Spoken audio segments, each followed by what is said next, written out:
The morning sun cast long shadows through the stained-glass windows of St. Mary's Chapel, painting rainbow fragments across empty wooden pews that should have been filled with well-wishers and family. Instead, silence hung in the air like incense, thick and suffocating, broken only by the soft whisper of Rebecca Hayes' wedding dress as she knelt alone before the altar, her white-gloved hands pressed against her face, but no amount of lace could hide what the fire had taken from her 6 months ago. Before we jump back in, tell us where you're tuning in from, and if this story touches you, make sure you're subscribed, because tomorrow I've saved something extra special for you. The scars ran from her left temple down to her jaw, angry red lines that had faded to pale pink but still twisted her once smooth skin into a landscape of pain. Her left eye, mercifully spared, remained as blue as a Montana sky, but the surrounding tissue pulled at the corner, giving her face an expression of permanent sorrow. She had practiced walking down this very aisle for weeks, had chosen each flower arrangement with care, had stitched seed pearls onto her bodice by candlelight. Now she sat in the ruins of her wedding day, abandoned by a man who had sworn to love her for better or worse, in sickness and in health. The fire had started in the kitchen of her family's boarding house back in Illinois. Rebecca had been preparing Sunday dinner when her sleeve caught the edge of a kerosene lamp. In seconds, flames had engulfed the left side of her body. The pain had been unbearable, but not as devastating as watching Samuel Hayes' face change when he first saw her after the bandages came off. His love, which had seemed as solid as granite, crumbled like chalk in rain. She had traveled all this way to Cedar Falls, Montana territory, because Samuel had written to her after receiving word of her injuries. His letter spoke of starting fresh in a place where nobody knew them, where they could build a life together away from pitying stares and whispered conversations. She had sold everything she owned to make the journey west, carrying nothing but hope and the wedding dress she had sewn with dreams of happiness. The chapel door creaked open behind her, and Rebecca instinctively turned her right side toward the sound, using her unburned profile to shield her scars from view. "Samuel," she whispered, though she knew in her heart it wouldn't be him. He had taken one look at her when she stepped off the stagecoach yesterday, and mumbled something about needing time to think. That was 18 hours ago, and the ceremony was supposed to have started at 10 o'clock this morning. Heavy footsteps echoed against the wooden floor, but they didn't belong to her intended groom. These boots moved with the confident stride of a working man, leather worn soft from years in the saddle. Rebecca kept her face turned away, her left hand instinctively rising to cover her scars. "Please," she said, her voice barely above a whisper. "Don't look at me." Thomas Mitchell paused in the aisle, his hat in his hands, taking in the scene before him. He had come to the chapel to speak with Pastor Crawford about baptizing his son Jake in the creek behind his ranch, but instead found this broken tableau. The woman's dress was exquisite, clearly handmade with the kind of attention to detail that spoke of months of careful work. Seed pearls caught the morning light like dewdrops, and the silk had the soft sheen that came from careful handling. But it was her posture that struck him most, the way she held herself like a bird with a broken wing, beautiful but afraid to fly. "Ma'am," Tom said quietly, his voice carrying the gentle roughness of a man who spent more time talking to horses than people. "I don't mean to intrude, but are you hurt?" He could see her shoulders shaking beneath the delicate fabric, though she made no sound. The chapel seemed to hold its breath around them, waiting. Rebecca pressed her gloved hand more firmly against her face. "Only in ways that can't be fixed,"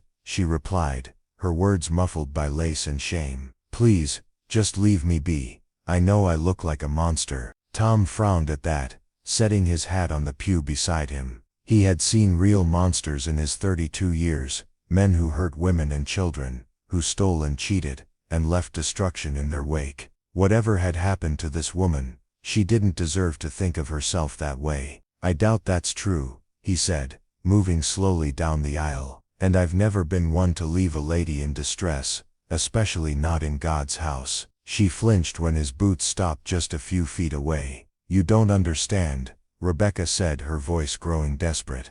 "I'm scarred. Terribly scarred. My own intended couldn't bear to look at me. Please, I'm begging you, don't make me turn around." Tom was quiet for a long moment, studying the way sunlight played across her auburn hair, which she had pinned up with tiny white flowers that were already beginning to wilt in the heat. Her dress told a story of hope and careful preparation, but her posture spoke of dreams shattered against the rocks of cruel reality. He thought of his late wife Margaret, who had died giving birth to their second child 3 years ago. She had been beautiful, but more than that, she had been kind. She would have known what to say to this woman, would have found the right words to ease her pain. "Ma'am," Tom said finally, his voice softer now, "I've got a 10-year-old boy who lost his mama when he was 7. Every night for the first year after she died, he'd have nightmares and wake up screaming. The fever that took her left him with a scar across his forehead where he fell during one of her bad spells. When he started school here in Cedar Falls,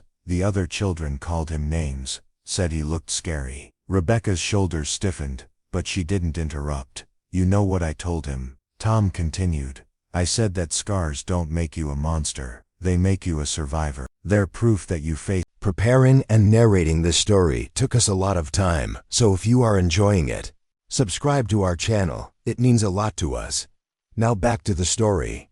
Something terrible and lived to tell about it. And anybody who can't see past the surface to the person underneath, isn't worth your time anyway. A sob escaped Rebecca's lips despite her efforts to contain it. "Easy words," she whispered, "but you haven't seen what I see in the mirror every morning." Tom considered this, then did something that surprised them both. He sat down in the pew directly behind her, close enough to speak quietly but far enough away to give her space. "My wife used to say that mirrors only show us what we look like, not who we are. And sometimes we're so busy staring at what we think is wrong with us, that we forget to see what's right." The chapel fell quiet again, filled only with the distant sound of Cedar Creek running behind the building, and the gentle rustle of Rebecca's dress as she shifted slightly. She could feel the stranger's presence behind her, steady and calm, not demanding anything from her, but not abandoning her either. It had been so long since anyone had simply sat with her without trying to fix her or flee from her. "What's your name?" she asked after a while, still keeping her face turned away.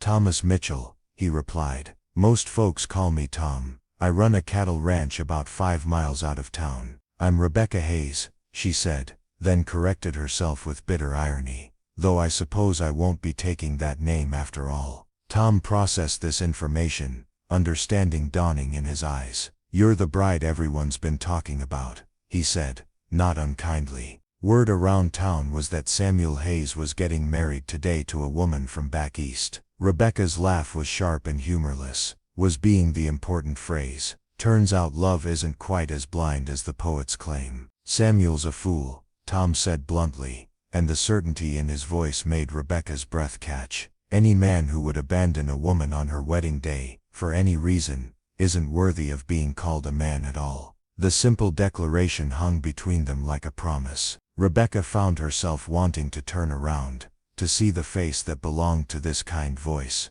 but fear held her frozen. What if the moment he saw her scars, his tone changed? What if kindness turned to pity, or worse, revulsion? "You don't know what you're saying," she said quietly. "You haven't seen me." "Then show me," Tom replied, his voice steady and sure. "Turn around and let me see you, Rebecca Hayes, all of you." The chapel seemed to hold its breath. Rebecca's heart hammered against her ribs like a trapped bird. Every instinct screamed at her to keep her face hidden, to protect herself from another moment of rejection. But something in Tom's voice, the gentle certainty of it, made her want to be brave. Slowly, trembling like a leaf in autumn wind, she began to turn. The morning light fell across her face in gentle waves, illuminating first her unmarked right profile, then the angry pink scars that twisted down the left side of her face from temple to jaw. Her left eye was slightly pulled at the corner where the skin had healed tight, and her once smooth cheek bore the permanent reminder of flames that had stolen her beauty, but not her life. She kept her eyes downcast, unable to bear seeing disgust replace kindness in a stranger's face. Tom was quiet for a long moment, and Rebecca braced herself for the sharp intake of breath, the muttered excuse, the hurried footsteps walking away. Instead she heard the soft rustle of fabric, as he leaned forward in his pew. "Look at me, Rebecca," he said gently. She shook her head, tears spilling down both sides of her face now, salt water tracing paths across scarred and smooth skin alike. "I can't," she whispered, I know what I look like. No, Tom said, rising from his seat and moving to kneel beside her in the aisle. You know what you think you look like, but I see something different. Against every instinct, Rebecca lifted her eyes to meet his. Tom Mitchell had kind brown eyes the color of rich earth, and a face weathered by sun and wind, but marked by laugh lines around his eyes. His dark hair was touched with early silver at the temples, and his hands, she noticed, bore their own scars from years of working with cattle and horses, and the harsh Montana landscape. I see a woman who survived something terrible, Tom said quietly, his gaze never wavering from hers. I see someone who had the courage to travel halfway across the country for love, who put on a beautiful dress, and walked into a church even though she was afraid. I see strength and grace, and a kind of beauty that goes deeper than skin. Rebecca's breath caught in her throat. No one had looked at her this way since before the fire, with eyes that saw her as a whole person, rather than a collection of scars and damage. How can you say that? She whispered. Tom smiled then, a gentle expression that transformed his entire face. Because it's true, and because I've learned that real beauty isn't about having a perfect face, it's about having a perfect heart. And yours, Rebecca Hayes, shines brighter than any scar could ever dim. The words hung between them like a bridge across an impossible chasm. Rebecca felt something she hadn't experienced in months, the possibility that maybe, just maybe, she was still worthy of kindness, of acceptance, of love, not despite her scars, but as a complete person who happened to bear them. I don't know what to do now, she admitted, her voice small and lost. I have nowhere to go, no money for a return ticket east. I spent everything I had getting here. Tom was quiet for a moment, considering. Then he stood and offered her his hand. Well, he said, it seems to me that Cedar Falls could use another good woman. My sister Annie helps me with my boy Jake, but she's only 16, and dreams of bigger things than keeping house on a ranch. And I could use someone who knows how to sew like that. He nodded toward her intricate dress, to help with mending and such. Rebecca stared at his outstretched hand, as if it were a lifeline thrown to a drowning woman. You're offering me work? She asked, hardly daring to believe it. I'm offering you a chance, Tom replied. A place to stay while you figure out what comes next. No strings attached, no expectations beyond honest work for honest pay. And maybe, his smile widened slightly, the opportunity to discover that Cedar Falls can be kinder than wherever you came from. Rebecca looked into his eyes one more time, searching for any sign of pity or false charity. She found neither. What she saw was simple human decency, the kind of goodness she had almost forgotten existed in the world. Slowly, carefully, she placed her gloved hand in his and allowed him to help her to her feet. The wedding dress rustled around her like whispered promises as she stood, and for the first time since stepping off the stagecoach, Rebecca Hayes felt like she might actually survive this heartbreak. She might even, with time and kindness, and the steady presence of a cowboy who saw beauty in broken things, learn to thrive. Thank you, she said simply, the words carrying the weight of gratitude too deep for elaborate expression. Tom squeezed her hand gently, then released it, understanding instinctively that trust would need to be built slowly, carefully, like a house meant to weather storms. Come on, he said, retrieving his hat from the pew. Let's get you out of this dress, and into something more suitable for ranch work. Annie's about your size, and she's got more clothes than she knows what to do with. As they walked together down the aisle that should have led Rebecca to her new life as Mrs. Samuel Hayes, she realized that maybe it still could lead to a new life, just not the one she had planned. And perhaps, she thought as Tom held the chapel door open for her, with the same courtesy he might show a queen, perhaps that was exactly what she needed. The Montana sun was bright and warm on her face as they stepped outside, and for the first time in months, Rebecca didn't try to hide in the shadows. She was still scared, still scarred, still uncertain about what tomorrow would bring, but she was no longer alone, and that made all the difference in the world. Don't Look at Me, Part 2. The ride to the Mitchell Ranch passed in comfortable silence, with Rebecca perched sideways on Tom's horse, her wedding dress carefully arranged to avoid the worst of the dust. She had never ridden this way before, but Tom's steady hand on the reins, and his calm presence made her feel secure despite the unfamiliar position. The Montana landscape stretched endlessly around them, rolling hills covered in golden grass that swayed like ocean waves in the afternoon breeze. Purple mountains rose in the distance, their peaks touched with snow, even in late summer, and the sky overhead was so blue, it almost hurt to look at. Rebecca found herself stealing glances at Tom as they rode. His profile was strong and weathered, with deep lines around his eyes that spoke of years spent squinting into the sun. His hands, she noticed, were gentle with the horse's reins, never jerking or forcing, just guiding with quiet confidence. There was something deeply peaceful about being near him, like sitting beside a warm fire on a winter evening. She couldn't remember the last time she had felt this calm, this safe with another human being. The ranch came into view as they crested a small hill, and Rebecca's breath caught in her throat. It wasn't grand or imposing, but it had a sense of permanence and belonging that made her chest ache with longing. The main house was built from logs and river stone, with a wide porch that wrapped around 3 sides and windows that gleamed gold in the afternoon sun. Smoke curled lazily from the chimney, and flower boxes beneath the windows overflowed with bright blooms that someone clearly tended with care. A red barn stood proudly nearby, its paint fresh and bright, and beyond it stretched pastures where cattle grazed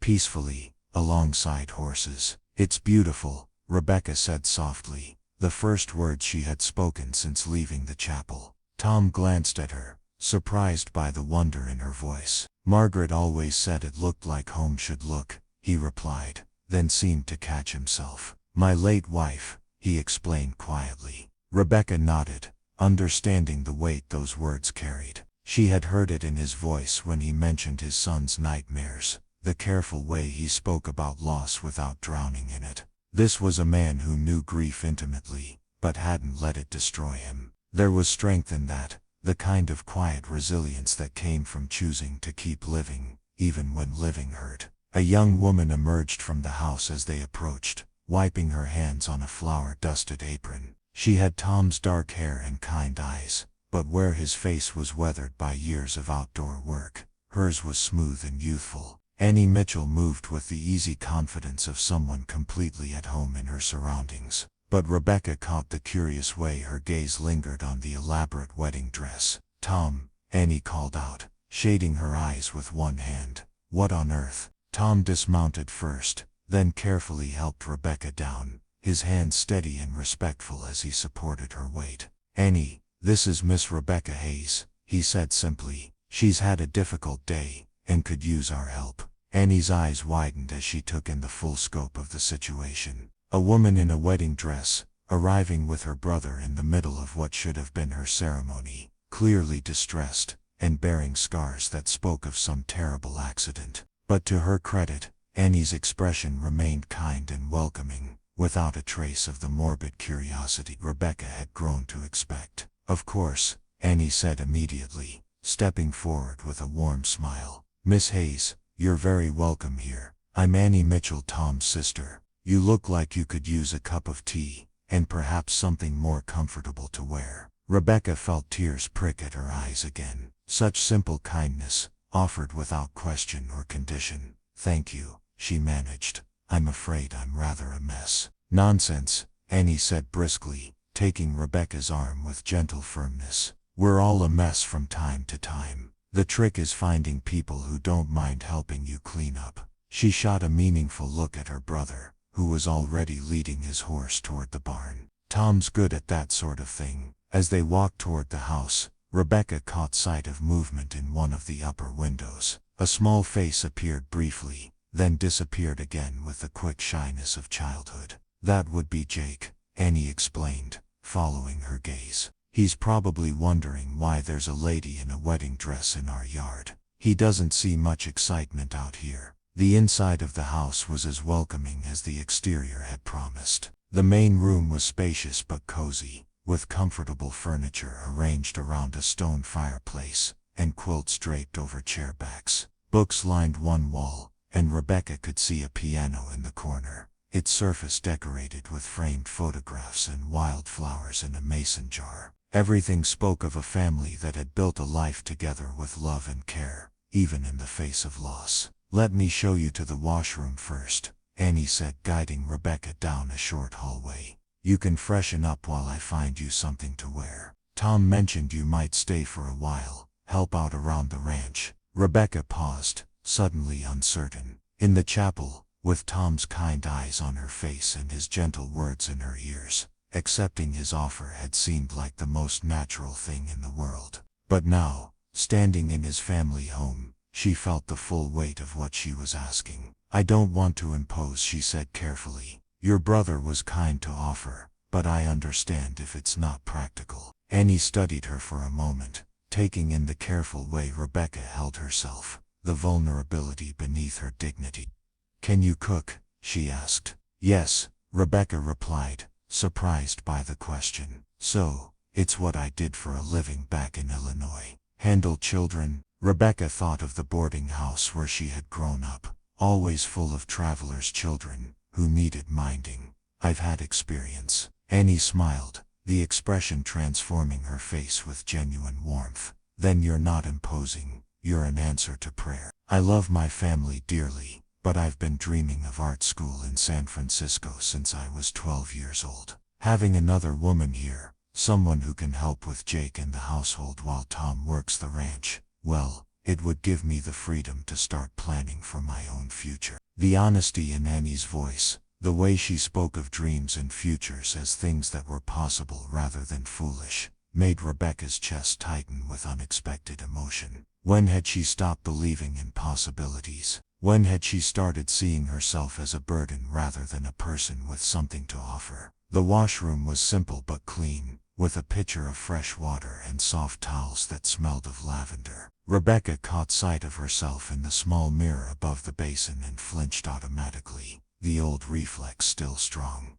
But then she remembered Tom's words, the way he had looked at her without flinching, and forced herself to meet her own gaze. The scars were still there, still angry and obvious, but perhaps they didn't define her quite as completely as she had thought. She washed her face and hands carefully, trying to erase the tear stains and dust from the long day. The wedding dress felt heavy around her now, weighted with broken promises and shattered dreams. She was ready to take it off, to leave behind the woman who had believed Samuel Hayes would love her through anything. Maybe it was time to discover who she could become instead. Annie knocked softly on the door a few minutes later, her arms full of clothing. "I've brought you several options," she said, laying the garments on the bed in the small guest room across the hall. "We're about the same size, though you might be a bit taller. The blue dress is my favorite for everyday wear, and the green one is lovely for evenings. There are undergarments and stockings as well,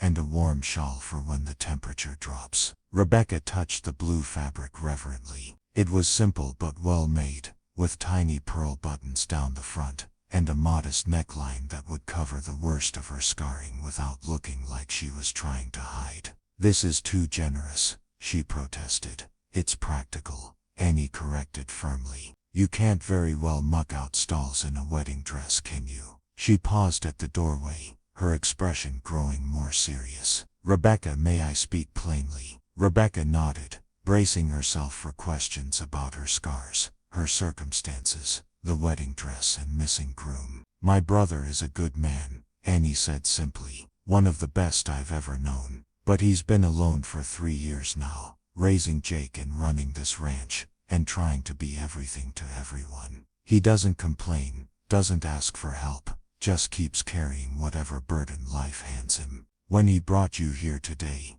I saw something in his face I haven't seen since Margaret died." "What was that?" Rebecca asked softly. "Hope," Annie replied. "Not romantic hope necessarily, though time will tell about that. But the hope that comes from helping someone, from making a difference in another person's life. Tom needs to be needed, to feel useful beyond just keeping cattle fed and fences mended. You've given him that gift, whether you realize it or not." Rebecca felt overwhelmed by the weight of Annie's words. She had spent so many months thinking of herself as damaged goods, a burden that decent people would naturally want to avoid. The idea that her presence might actually benefit someone, that she might have something valuable to offer, was almost too much to process. "I'll do my best not to let him down," she said finally. Annie smiled.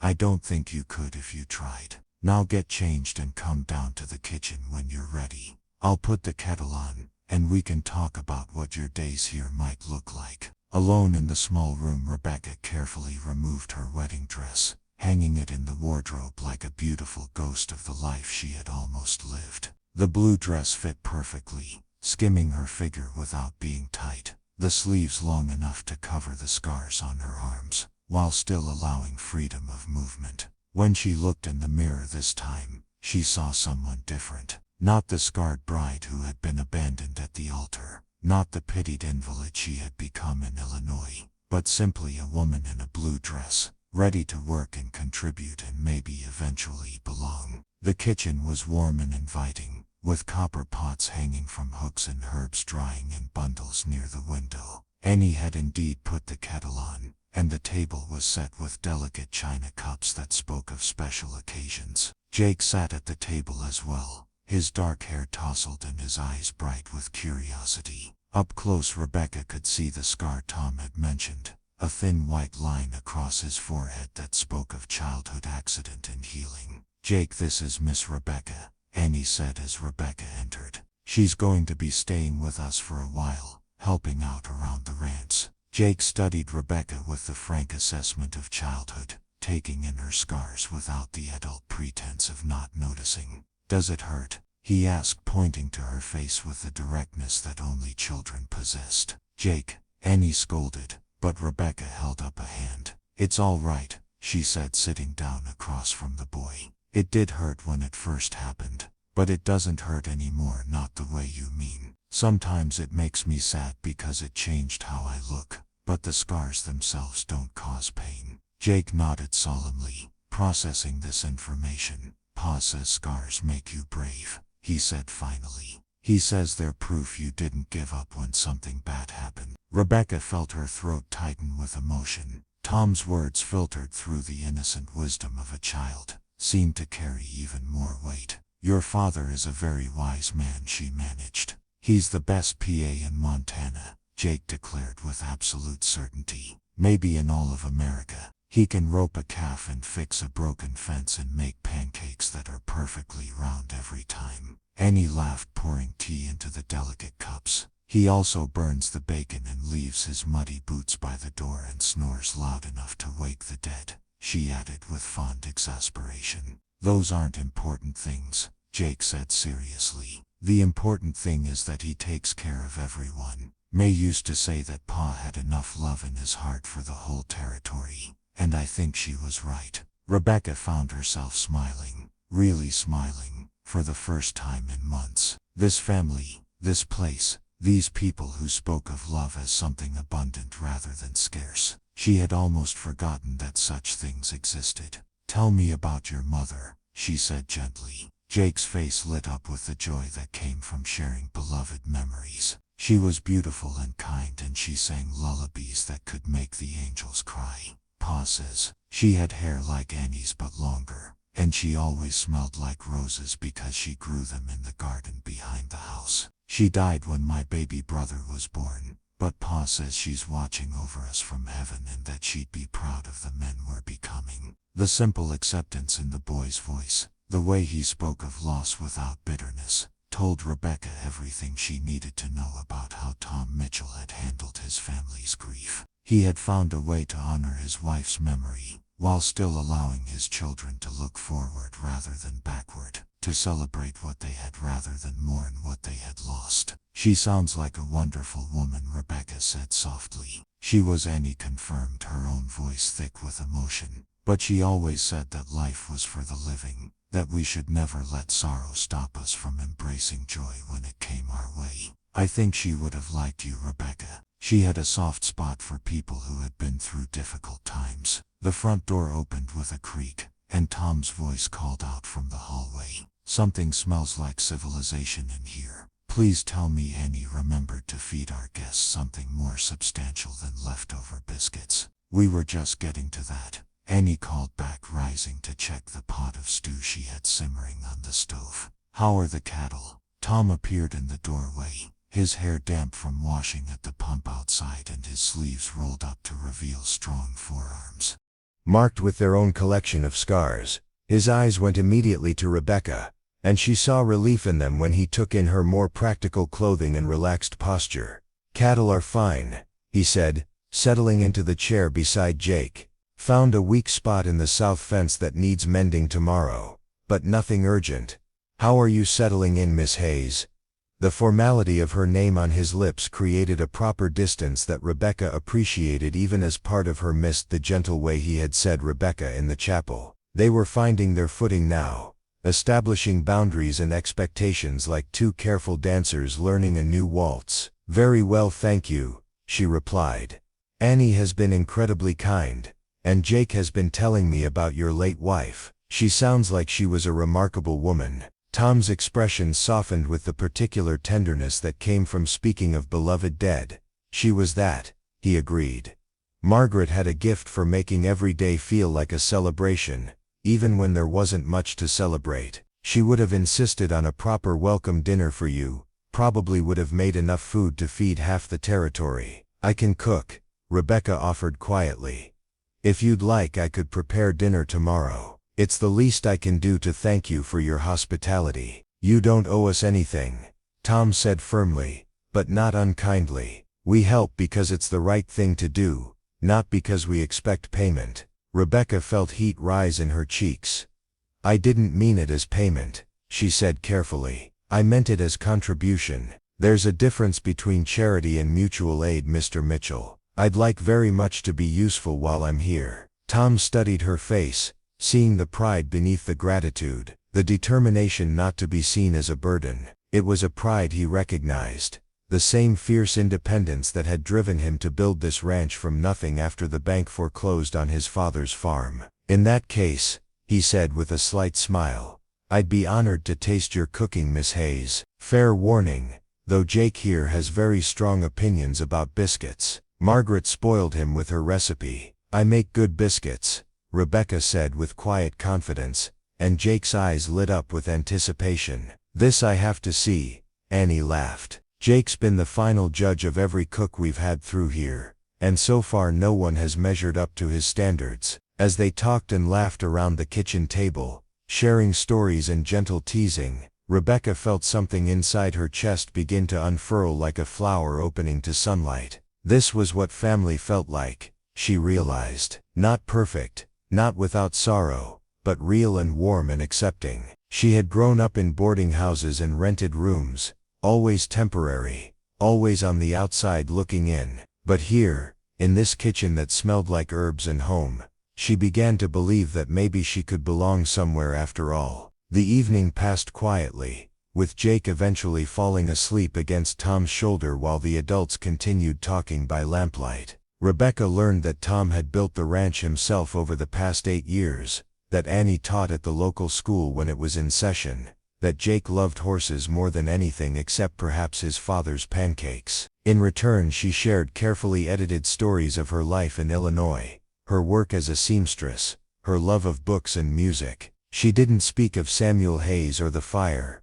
or the months of isolation that had followed. Those wounds were still too fresh, too raw to share with virtual strangers, no matter how kind they seemed. But she found herself relaxing in ways she hadn't in months, laughing at Jake's innocent observations and Annie's dry commentary about ranch life. When it came time to retire for the evening, Tom carried his sleeping son upstairs while Annie showed Rebecca the small room that would be hers for as long as she needed it. The bed was soft and clean, with quilts that smelled of lavender and sunshine. Through the window, she could see the barn and pastures stretching toward the mountains, all of it bathed in silver moonlight that made the world look like something from a fairy tale. Thank you, Rebecca said simply as Annie prepared to leave, for everything, for welcoming me, for sharing your home, for not asking questions I'm not ready to answer. Annie paused in the doorway, her expression serious but kind. We all have stories we're not ready to tell,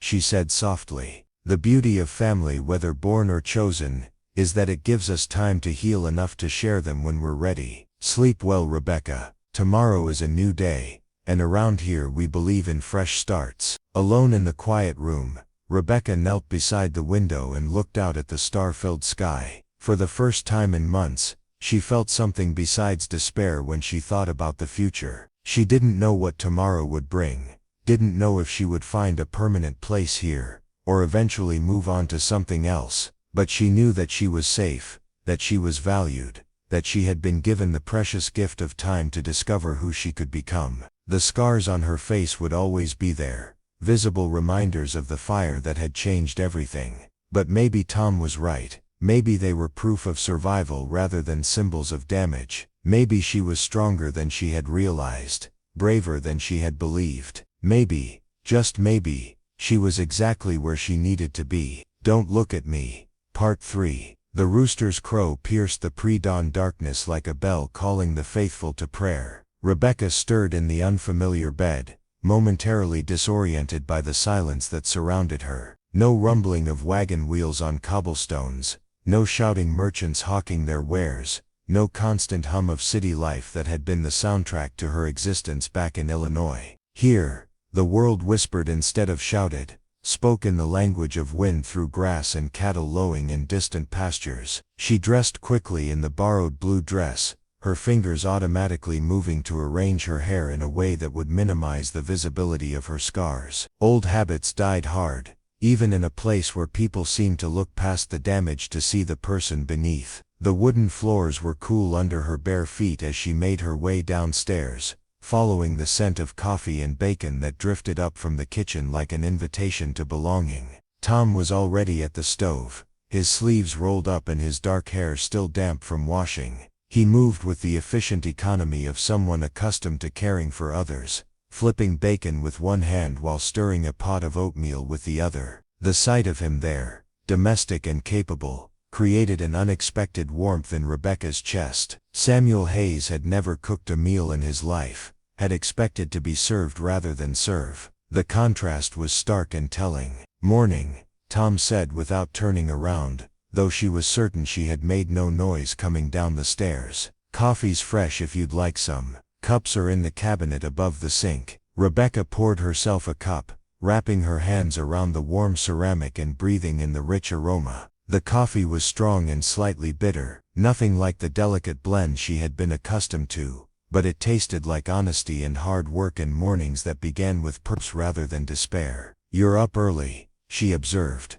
settling at the kitchen table where she could watch him work. "Ranch doesn't run itself," Tom replied, checking the bacon with practiced efficiency. "Cattle need tending regardless of whether the sun's up or I've had enough sleep. You get used to it after a while, actually start to prefer the quiet hours before the world wakes up and gets noisy." Rebecca understood what he meant. There was something sacred about these early moments, when the day stretched ahead like an unmarked page waiting to be written. Back in Illinois, she had often risen before dawn to work on her sewing by lamplight, treasuring the solitude and the sense that she was the only person awake in the entire world. "What time do Annie and Jake usually rise?" she asked, sipping her coffee and watching the way the morning light began to creep through the kitchen windows, painting everything in shades of gold and amber. "Annie's up by 6 to get ready for school, though she won't start teaching again until next week. Jake sleeps until someone makes him get up, usually around 7. He's not naturally inclined toward early mornings, takes after his mother in that regard." Tom's voice carried the gentle fondness that always crept in when he spoke of his late wife or his son. Rebecca found herself wanting to know more about Margaret Mitchell, this woman whose presence still seemed to fill every corner of the house despite her absence. The photographs on the piano showed a laughing woman with kind eyes, and Annie's delicate features, someone who had clearly been beloved by her family. It must be strange for Tom, Rebecca thought, to have another woman in his kitchen, even temporarily. She wondered if he saw Margaret's ghost in every corner, if her memory made Rebecca's presence feel like an intrusion. "I could make breakfast," she offered quietly. "If you'd like to get started on your ranch work, I promise I won't burn anything." Tom turned to look at her then, his brown eyes serious and considering. "You don't have to earn your keep on the first morning, Rebecca. There's no debt to be paid here." "I know," she said, meeting his gaze steadily. "But I'd like to contribute, to feel useful. It's important to me." Something in her tone must have convinced him, because he nodded slowly and stepped away from the stove. "All right then, bacon's nearly done. Oatmeal needs another 5 minutes of stirring to keep it from sticking. Jake likes honey in his, Annie prefers brown sugar. There's bread in the pantry if you want to make toast, and eggs in the basket by the door if you're feeling ambitious." Rebecca moved to the stove with more confidence than she felt, taking over the stirring and adjusting the heat under the bacon. Cooking for others had always been one of her greatest pleasures, a way of showing care that didn't require words or explanations. In the boarding house where she had grown up, she had often helped the cook prepare meals for the guests, learning to gauge appetites and preferences, to create comfort through food. "Thank you," Tom said simply, and she looked up to find him watching her with an expression she couldn't quite read. "For this, for being here. I know yesterday couldn't have been easy." Rebecca's throat tightened with unexpected emotion. "It was the worst day of my life," she admitted quietly, "until you walked into that chapel. Then it became something else entirely." They looked at each other across the kitchen, two people who had suffered losses and found themselves unexpectedly sharing the same space, the same hope for something better. The moment stretched between them like a bridge, neither was quite ready to cross, filled with possibility and careful restraint. The sound of footsteps on the stairs broke the spell, and Annie appeared in the doorway wearing a simple brown dress, and an expression of pleased surprise. "Well, this is a lovely sight," she said, taking in the scene of Rebecca at the stove, and Tom leaning against the counter. "A woman could get used to having help in the kitchen." "Miss Hayes insisted," Tom explained, moving toward the door. "I should check on the horses before breakfast. Will you ring the bell when everything's ready?" "Of course," Rebecca replied, though she wasn't sure where the bell was or how it worked. Annie seemed to understand her confusion, because she pointed toward a rope that hung beside the back door. "Pulls a bell mounted on the barn," Annie explained as Tom disappeared outside. "We use it to call everyone in for meals or if there's trouble. You'll hear it from anywhere on the property." Rebecca nodded, filing away this information along with all the other small details she was learning about life on the Mitchell Ranch. Everything here seemed to have a purpose, a function that contributed to the smooth operation of the whole. It was different from city life, where people lived in isolated bubbles, barely knowing their neighbors' names. Jake appeared a few minutes later, drawn by the smell of bacon and the promise of breakfast. His hair stuck up at impossible angles, and his shirt was only half tucked, but his smile was bright and welcoming as he climbed onto his chair at the table. "Good morning, Miss Rebecca," he said politely, though his eyes were fixed hopefully on the stove. "Are you making the oatmeal today?" "I am," Rebecca confirmed, ladling the thick creamy porridge into bowls. "Your father told me you like honey in yours." Jake's face lit up with delight. "Pa remembers everything," he said with obvious pride. "Even little things that don't seem important." May used to say he had a memory like a steel trap for anything that mattered to the people he loved. Rebecca felt that familiar tightness in her chest at the casual way this family spoke of love, as if it were as natural and abundant as the morning sunlight streaming through the windows. In her experience, love had always been conditional, something to be earned through perfect behavior and constant vigilance. But here, it seemed to flow freely, given without reservation or expectation of return. She served the breakfast with careful attention to each person's preferences, watching their faces for signs of approval or disappointment. The bacon was crispy without being burned, the oatmeal smooth and perfectly sweetened, the toast golden brown and warm. When she rang the bell to call Tom in from the barn, she felt a small surge of pride at having successfully prepared her first meal in this house. Tom returned with dirt under his fingernails and satisfaction in his eyes, the look of a man who had already accomplished something worthwhile before most people were even awake. He washed his hands at the kitchen pump and settled at the table with the easy comfort of someone completely at home in his own space. "This looks wonderful," he said, and Rebecca could tell he meant it. The compliment warmed her more than it should have, a simple acknowledgement that felt like a gift. They ate in comfortable conversation, with Jake chattering about his plans for the day and Annie discussing the preparations she needed to make for the upcoming school term. Rebecca found herself relaxing into the rhythm of family breakfast, the easy exchange of information and affection that marked the beginning of each day. It reminded her of everything she had hoped to find with Samuel, the domestic happiness that had seemed so close and had been snatched away so cruelly. "What would be most helpful for me to do today?" Rebecca asked as they finished eating. "I'd like to make myself useful." Tom considered this, his eyes moving thoughtfully around the kitchen. "Well, if you're serious about earning your keep, there's plenty that needs doing. The vegetables in the garden need harvesting before the frost comes. There's mending that's been piling up for weeks. The house could use a thorough cleaning, especially the rooms we don't use much." "I could help with all of that," Rebecca said eagerly. "I'm good with a needle, and I don't mind hard work. I'll show you around the property first," Annie offered. "Help you get your bearings. The garden is Margaret's pride and joy, though I'm afraid I haven't been keeping it up as well as she would have liked." Rebecca heard the wistfulness in Annie's voice, the guilt that came from being unable to maintain every aspect of a beloved person's legacy. "Gardens are forgiving," she said gently. "Plants want to grow and produce. Sometimes they just need a little encouragement." After breakfast, Annie led Rebecca on a tour of the homestead, pointing out the various buildings and explaining their functions. The barn housed the horses and milk cow, along with storage for hay and equipment. The chicken coop was home to a dozen hens and one extremely territorial rooster who eyed Rebecca with deep suspicion. The smokehouse contained meat for the winter, and the root cellar held preserved vegetables and fruits that would sustain the family through the harsh Montana winter. The garden was larger than Rebecca had expected, stretching behind the house in neat rows that showed signs of careful planning. Even with Annie's admitted neglect, it was producing abundantly. Tomatoes hung heavy on their vines, beans climbed tall poles toward the sky, and squash sprawled across the ground in leafy profusion.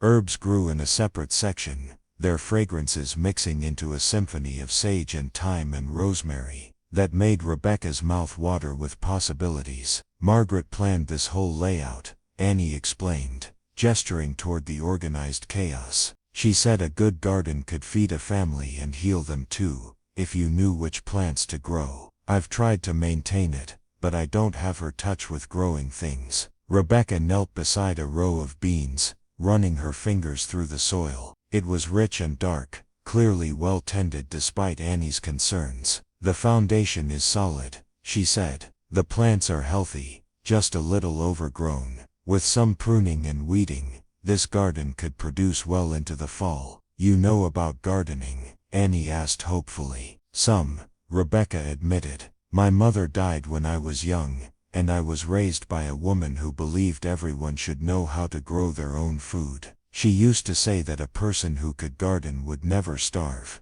no matter what else went wrong in their life." They spent the morning working together in the garden, with Annie showing Rebecca where everything was planted, and Rebecca sharing what she knew about harvesting and preservation. It felt good to have dirt under her fingernails again, to be doing work that produced tangible results. Each tomato they picked, each bean they gathered, was food that would nourish this family through the coming winter. Jake joined them after completing his morning chores, his presence adding a note of cheerful chatter to their work. He was full of questions about Rebecca's life before Cedar Falls, though he asked them with the innocent curiosity of childhood, rather than the prying nosiness she had encountered from adults. She found herself sharing stories she hadn't thought about in years, memories of her childhood that had been buried under layers of more recent pain. "Did you ever have a garden before?" Jake asked as they filled baskets with vegetables. "A small one," Rebecca replied, "behind the boarding house where I lived. Nothing as grand as this, but enough to keep me in fresh herbs and vegetables during the growing season." "Will you stay long enough to help plant next year's garden?" Jake asked with the directness that only children possessed. Rebecca felt her breath catch. The question implied a future, a permanence that she hadn't dared to imagine. I don't know, she said honestly.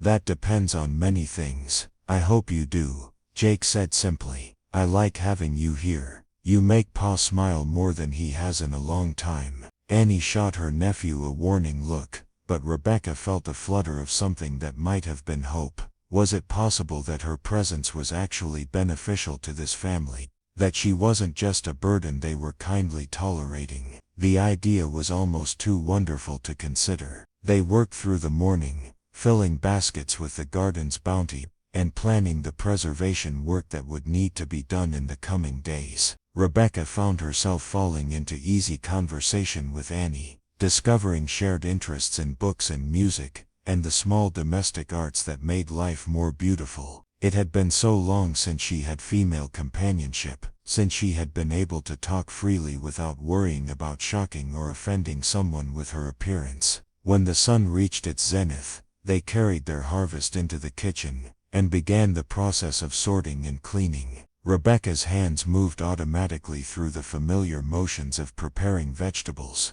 her mind free to wander and observe the rhythms of this household. There was something deeply satisfying about this work, the ancient feminine task of ensuring that families were fed and nourished. Tom appeared for the midday meal, his shirt damp with sweat and his face marked by the satisfaction of honest labor. He looked at the kitchen, now filled with baskets of fresh produce, and smiled with genuine pleasure. Looks like you ladies have been busy, he said, washing his hands at the pump. Margaret would be pleased to see her garden being properly tended again. Rebecca did most of the work, Annie said generously. She has a real feel for growing things. Tom's eyes met Rebecca's across the kitchen, and she saw something there that made her pulse quicken. Approval, gratitude, and something deeper that she didn't dare name. Thank you, he said simply, for everything you're doing here. Rebecca felt heat rise in her cheeks under his steady gaze.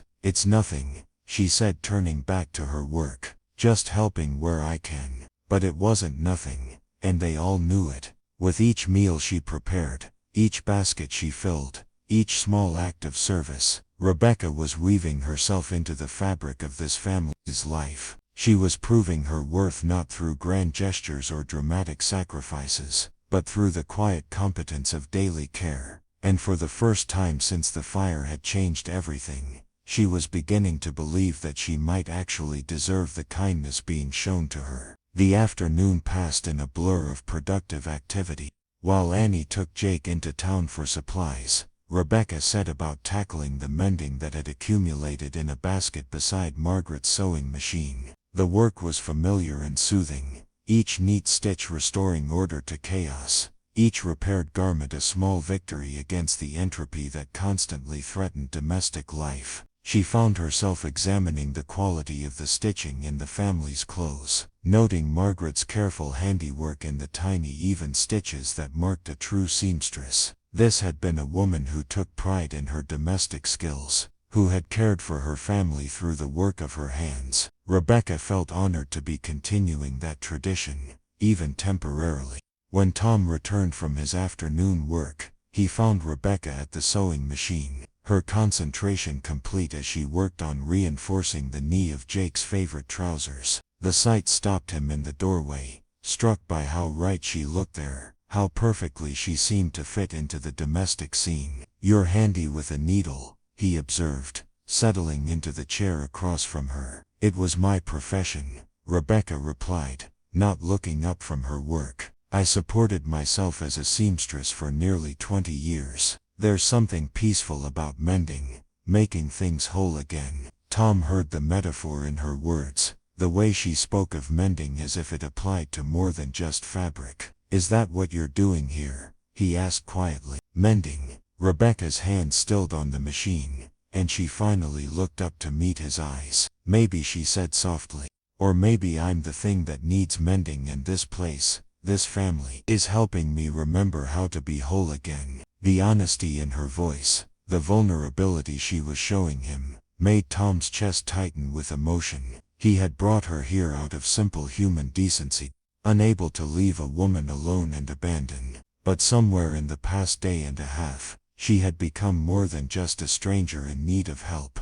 She had become someone he cared about, someone whose healing mattered to him on a level that went beyond mere charity. "Rebecca," he said, her name a question, and a promise on his lips. She looked at him with those blue eyes that held so much pain and so much hope, and for a moment the kitchen around them faded away. There was only this man who had seen her at her worst and chosen kindness, this place where she was beginning to believe she might belong, this possibility that maybe it wasn't too late for second chances after all. The sound of wagon wheels on gravel broke the spell, announcing Annie and Jake's return from town. They sprang apart like guilty children, both suddenly very interested in their respective tasks. But something had shifted between them in those quiet moments, an acknowledgement of possibility that neither was quite ready to name. As the family gathered for dinner, sharing stories of their day and planning for tomorrow's work, Rebecca felt a contentment she hadn't experienced in years. She was useful here, valued, beginning to belong. The scars on her face would always mark her as different, but perhaps different didn't have to mean damaged. Perhaps she could build a new life on the ashes of the old one, create beauty from the remnants of broken dreams. The evening passed peacefully, with Jake falling asleep against Rebecca's shoulder while she read to him from a book of fairy tales. When Tom carried the boy upstairs to bed, Rebecca helped Annie with the dishes, the two women working in comfortable silence as the sun set behind the mountains. "Thank you," Annie said as they finished cleaning up. "For today, for everything. I haven't seen this house feel so much like a home since Margaret died." Rebecca felt tears prick at her eyes. "Thank you for letting me be part of it," she replied, "even temporarily." Annie studied her face in the lamplight, seeing the hope and fear warring there. "Who says it has to be temporary?" she asked gently. "Good things can last, Rebecca. Sometimes they even last forever." As Rebecca settled into bed that night, she allowed herself to imagine what forever might look like in this place. Seasons turning in the garden she would tend, meals shared around the kitchen table, quiet evenings with books and conversation, and the kind of love that grew slowly, like plants taking root in rich soil. It was a dangerous dream, fragile as spun glass, but for the first time in months she dared to hold it close to her heart, and believe it might be possible. Don't Look at Me. Part 4 Final. The first frost came 3 weeks after Rebecca's arrival, painting the world in crystalline beauty that sparkled like diamonds in the early morning light. She stood at the kitchen window watching the transformation, a cup of steaming coffee warming her hands as she marveled at how completely her life had changed. The woman who had knelt broken and abandoned in St. Mary's Chapel felt like a stranger now, someone from a half-remembered dream that had faded with the coming of dawn. Rebecca had found her rhythm in the Mitchell household, her days filled with the satisfying work of harvest and preservation. Rows of gleaming jars lined the pantry shelves, filled with vegetables from Margaret's garden, that would sustain the family through the coming winter. Her needle had mended every torn garment in the house, and she had even begun sewing new clothes for Jake, who seemed to grow taller by the day. The boy had become her shadow, eager to help with any task, and full of questions about everything from cooking to gardening, to the stories of faraway places that she remembered from her reading. Annie had thrown herself into preparations for the new school term with renewed energy, grateful to have someone competent managing the household duties. The two women had become genuine friends, sharing books and conversations that ranged from practical matters to dreams and ambitions. Rebecca had even begun helping Annie plan her eventual departure for art school in San Francisco, though the thought of losing her friend created a hollow ache in her chest. But it was her relationship with Tom that had undergone the most profound transformation. What had begun as simple gratitude had deepened into something far more complex and precious. They worked together in comfortable partnership, he managing the outdoor work of the ranch while she tended to the domestic sphere, their efforts combining to create a harmonious whole that felt as natural as breathing. She had come to know his moods and rhythms, the way his eyes crinkled when Jake made him laugh, the careful tenderness with which he spoke of Margaret, the quiet satisfaction he took in work well done. He in turn had learned to read her silences, to offer companionship when she needed it, and space when the weight of her past became too heavy to bear in company. They had developed an easy intimacy that skipped over the awkward formalities of courtship and settled into something deeper and more enduring. The scars on her face had faded from angry red to pale pink, and while they would always mark her as different, they no longer felt like chains binding her to shame and isolation. Tom had been right that first day in the chapel. They were proof of survival, evidence of strength rather than symbols of damage. She had caught him looking at her sometimes with an expression that made her heart race, his gaze lingering on her face with something that looked remarkably like admiration.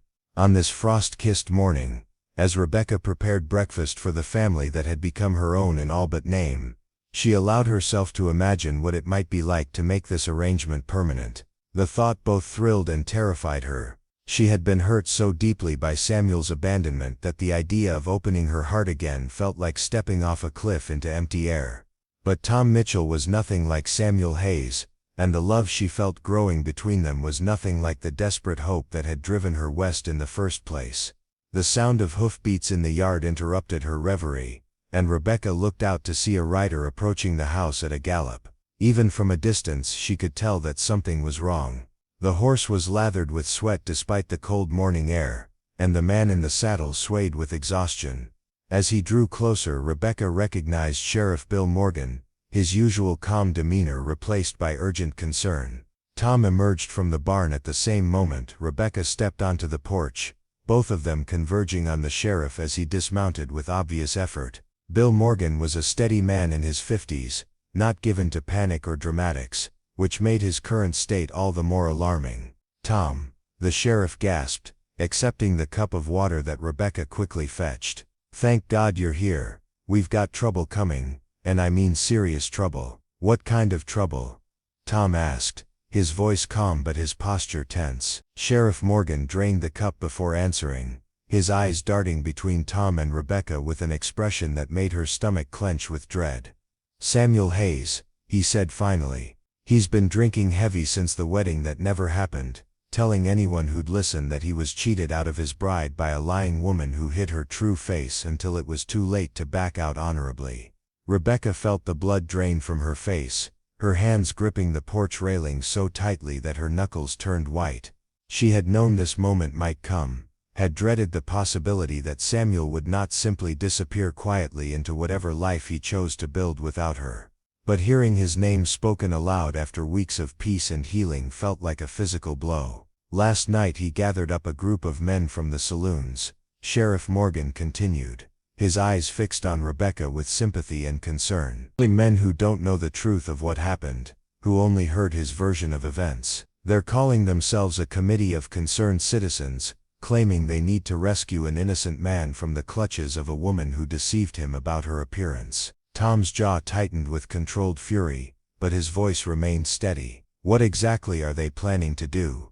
"They're riding this way," the sheriff replied grimly. "Should be here within the hour, maybe less." "Samuel's convinced them that Miss Hayes used some kind of trickery to hide her scars until after he'd committed to marriage, that she's a fraud who needs to be run out of the territory for the safety of other honest men." The words hit Rebecca like physical blows, each accusation more devastating than the last. She had spent weeks learning to see herself as something other than damaged goods, had begun to believe that her scars didn't define her worth as a human being. But Samuel's version of events reduced her to nothing more than a deceptive monster who had tried to trap an innocent man through dishonesty. "That's a damned lie," Tom said, his voice carrying a dangerous edge that Rebecca had never heard before.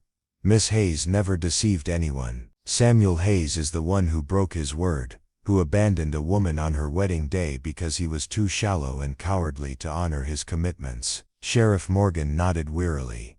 "You and I both know that, Tom. But these men have been drinking Samuel's poison for weeks now, and they're looking for someone to blame for their own disappointments. A scarred woman who doesn't have family or connections to protect her makes an easy target." Rebecca found her voice at last, though it came out barely above a whisper. "What do they want? What are they planning to do to me?" The sheriff's expression grew even more grim. "Best case scenario, they demand that you leave the territory immediately and never return. Worst case, He trailed off, unable to finish the sentence, but the implication hung in the air like a death sentence. "They'll have to go through me first," Tom said flatly, and Rebecca felt her heart clench with terror. She couldn't bear the thought of him being hurt because of her, couldn't live with herself if this kind, generous man suffered violence for the crime of showing her mercy. "Tom, no," she said, turning to face him with tears streaming down both sides of her face. "I won't let you put yourself in danger for my sake. If they want me gone, then I'll go. I can pack my things and be on the next stage out of Cedar Falls. You don't have to fight my battles for me." The look Tom gave her was so fierce and protective that it took her breath away. "The hell I don't," he said, his voice rough with emotion. "You're not going anywhere, Rebecca.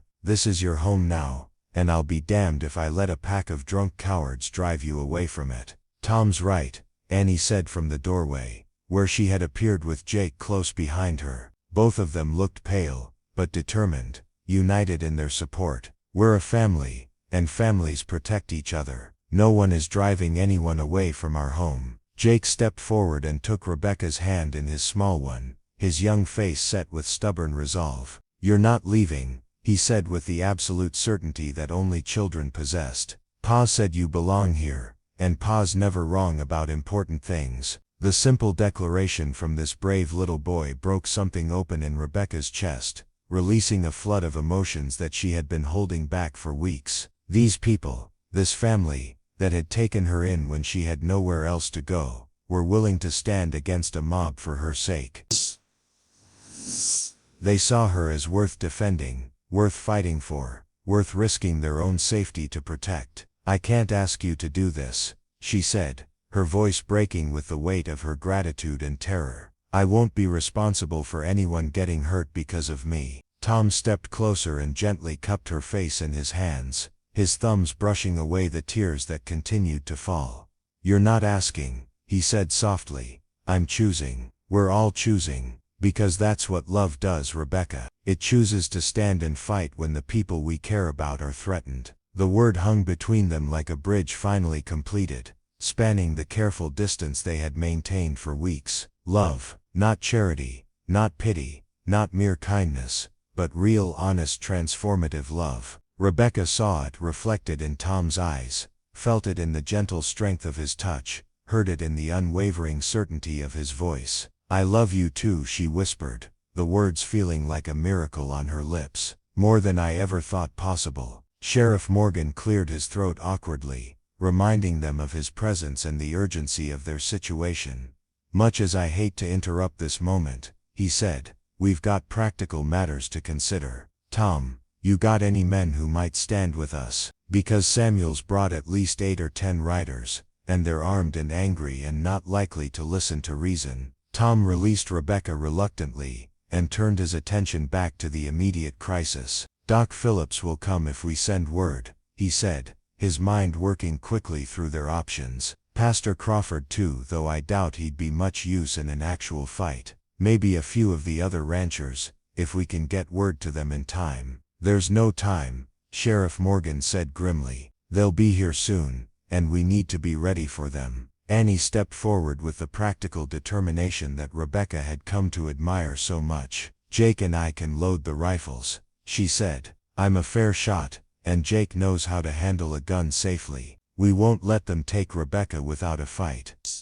The sight of this family, preparing to defend her against overwhelming odds, filled Rebecca with a mixture of gratitude and terror that threatened to overwhelm her completely. She thought of the woman who had sat alone and abandoned in St. Mary's Chapel just weeks ago, convinced that she was unworthy of love or loyalty. That woman could never have imagined that she would find people willing to risk everything for her sake. "There might be another way," Rebecca said suddenly, an idea forming in her mind as she watched them prepare for battle. "What if I face them? What if I tell them the truth about what really happened? Let them see for themselves that I never deceived anyone?" "Absolutely not," Tom said immediately. "I won't have you putting yourself at their mercy. Men like that don't listen to truth when they're convinced they already know the story." "But what if they could see that I'm not the monster Samuel painted me as?" Rebecca insisted. "What if they could understand that I'm just a woman who was hurt and abandoned, trying to build a new life?" Maybe some of them have consciences that can still be reached. Sheriff Morgan shook his head doubtfully. It's a dangerous gamble, Miss Hayes. Mob mentality is a powerful thing, and once men get their blood up, they don't always think clearly. Then we don't give them a chance to get their blood up, Rebecca said, her voice growing stronger as the plan took shape in her mind. We meet them calmly, with dignity. We show them that there's nothing to fear here, no deception or trickery, just honest people living honest lives. Tom looked at her as if she had suggested walking into a den of wild animals with nothing but a prayer for protection. Rebecca, you don't understand how dangerous this could be. These men aren't reasonable. They're looking for someone to blame, and you're an easy target. I understand perfectly, Rebecca replied, her voice steady despite the fear coursing through her veins. But I also understand that running away won't solve anything. Samuel will just follow me wherever I go, spreading his poison and turning people against me. At least here, I have people who know the truth, who can stand witness to my character. The sound of approaching hoofbeats cut through their debate, growing louder by the moment. Through the morning mist they could see the dark shapes of riders cresting the hill that led to the ranch, moving with the deliberate purpose of men convinced of their righteous cause. There was no more time for planning or preparation. The moment of reckoning had arrived. Tom moved to stand beside Rebecca on the porch, his presence solid and reassuring as they faced the approaching threat together. Annie and Jake flanked them on the other side,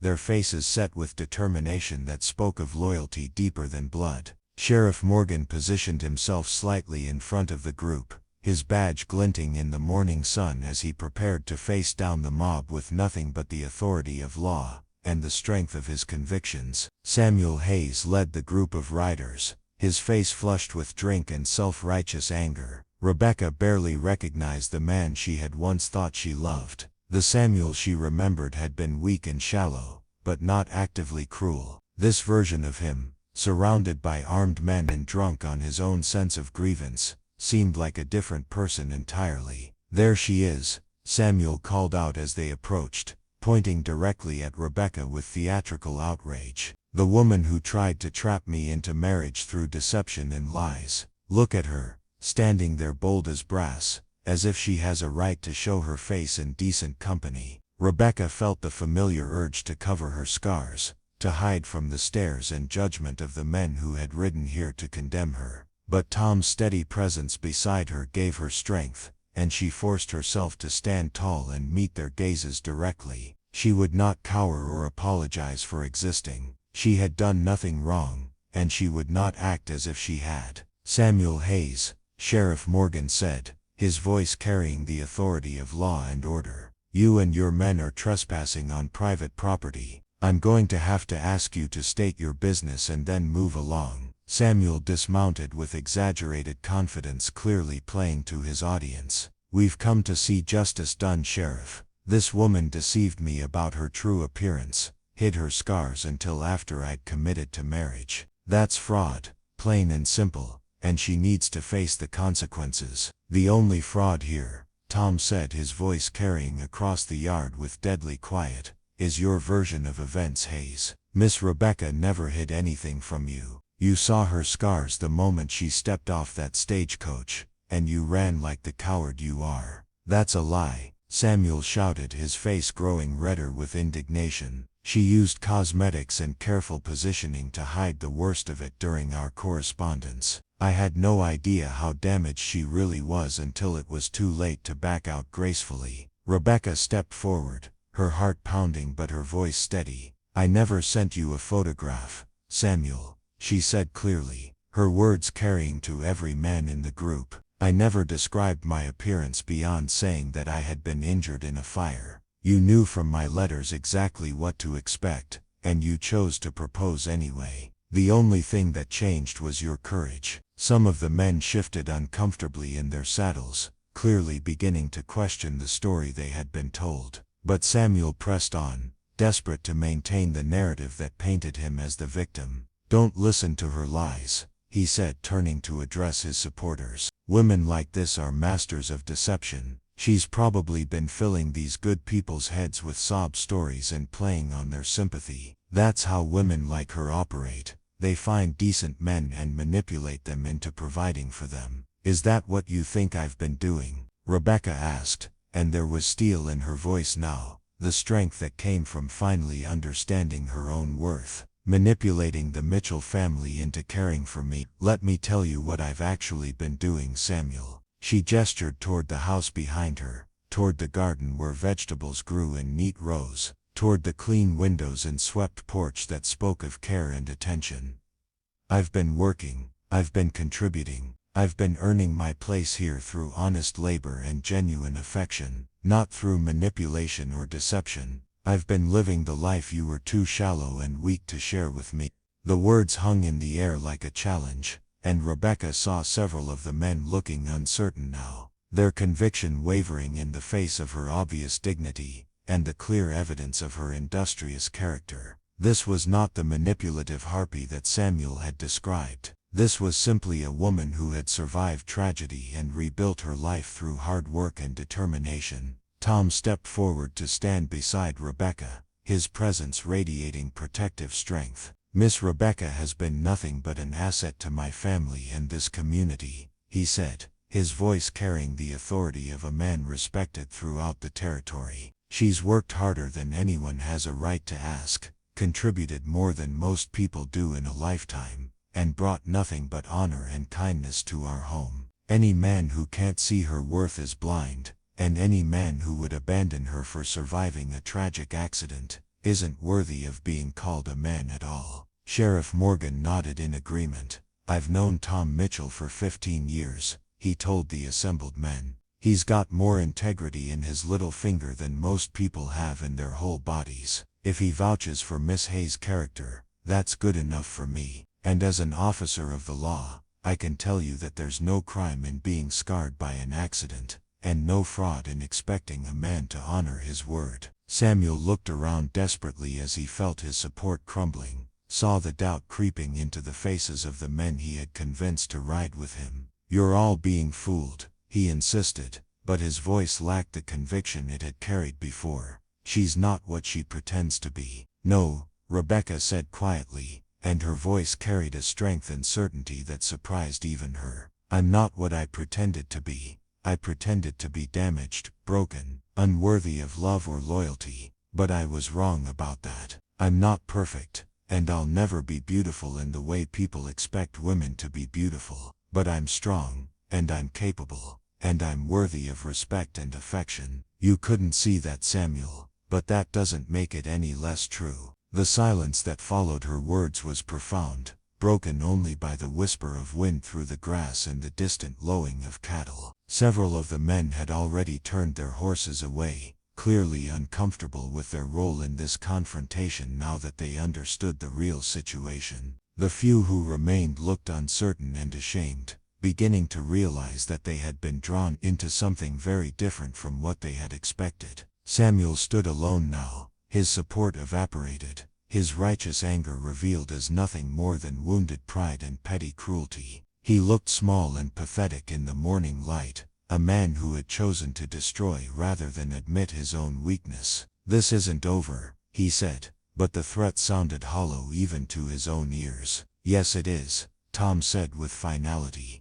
You've had your say, Hayes. Now move along. Miss Rebecca is under my protection, and she's staying right here where she belongs. As the last of the riders disappeared over the hill, Rebecca felt something shift inside her chest, a loosening of chains she hadn't even realized she was carrying. For the first time since the fire had changed her life, she felt truly free. Free from shame, free from the need to hide, free from the belief that her scars made her less worthy of love and respect. Tom turned to her with eyes that shone with pride and affection. You were magnificent, he said softly. The way you stood up to them, the way you spoke your truth. Margaret would have been proud. The comparison to his beloved late wife might have hurt once, might have made Rebecca feel like she was competing with a ghost. But now she understood that Margaret's memory was not a rival but a blessing, a reminder that Tom knew how to love deeply and completely. She was not replacing Margaret but honoring her legacy, by bringing love and care back into this family's life. I couldn't have done it without all of you, Rebecca said,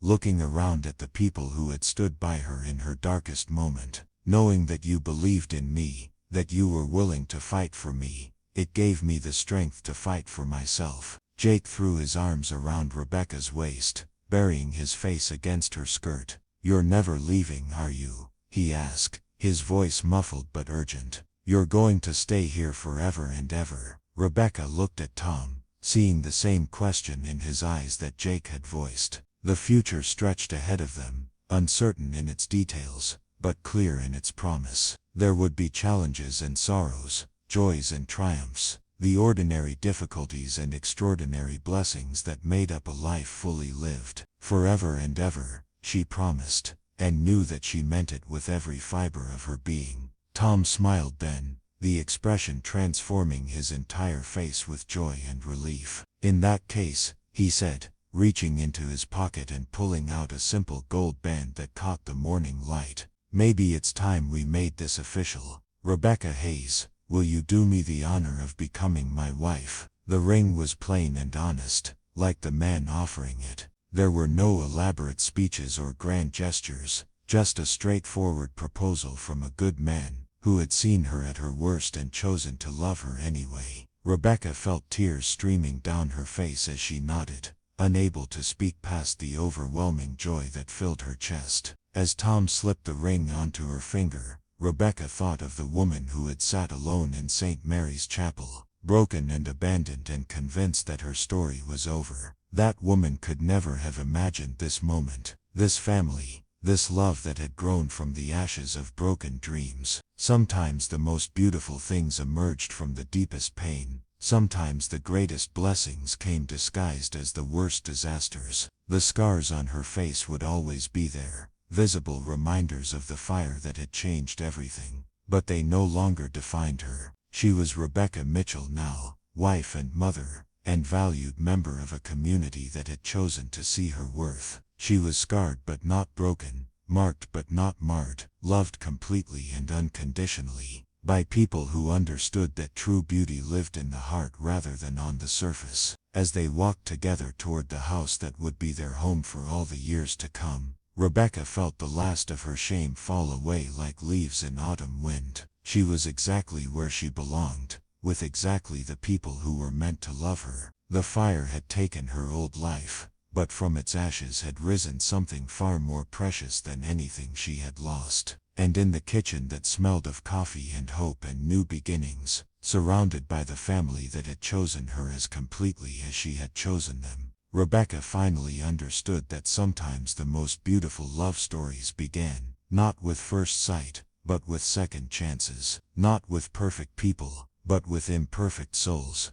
brave enough to see past the surface to the precious unbreakable truth beneath. The autumn wedding of Rebecca Hayes and Thomas Mitchell took place 6 weeks later in the very chapel where Rebecca's first engagement had ended in abandonment and heartbreak. But this time, the wooden pews were filled with friends and neighbors who had come to celebrate, not just a union, but a testament to the power of love to heal and transform even the deepest wounds. Pastor Crawford stood at the altar in his finest black suit, his weathered face beaming with the joy that came from witnessing true love triumph over adversity. The morning sunlight streamed through the stained glass windows, casting rainbow patterns across the floor where Rebecca would soon walk as a bride for the second and final time in her life. Rebecca stood in the small vestry behind the chapel, her hands trembling slightly, as Annie helped her into the new dress they had sewn together during the long evenings leading up to this day. It was nothing like the elaborate confection she had worn for Samuel Hayes,